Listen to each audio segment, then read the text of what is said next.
पतंजलि योगपीठ हरिद्वार के तत्वावधान में आज हम सभी वर्षाकालीन सत्र में इंद्र भगवान हम सबके लिए आशीर्वाद देते हुए जल की बूंदों से धरती को और सभी जड़ी बूटी संयुक्त पौधों को भी सिंचित कर रहे हैं।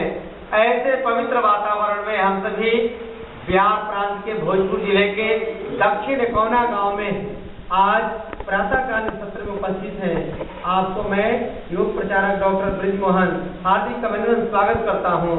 आज मैं आपको कुछ आसनों के द्वारा आपके शरीर के अंदर होने वाले बीमारियों को कैसे हम दूर कर सकें, उसके प्रति आपको जागरूकता पैदा करने के लिए आपको अभ्यास की तरफ ले चलते हैं। तो आइए हम सभी वज्रासन में बैठते हैं। पहले दाहिने पैर को मोड़ा, फिर बाएं पैर को मोड़ लिया। अब ये वज्रासन में बैठ करके हम मंडूकासन का अभ्यास करेंगे। अब दोनों घुटना को सटा लिया, अंगूठा को अंदर ले गए और चारों अंगुली को ऊपर से रख लिया।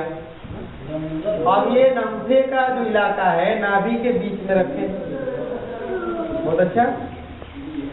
अब सांस को भर के और सांस को झटके से बाहर फेंक देंगे और आगे की तरफ झुक करके जितना देर तक आप सांस को रोक सके रोकेंगे और उसके बाद फिर धीरे धीरे आप सांस लेंगे और आप छोड़ेंगे भी।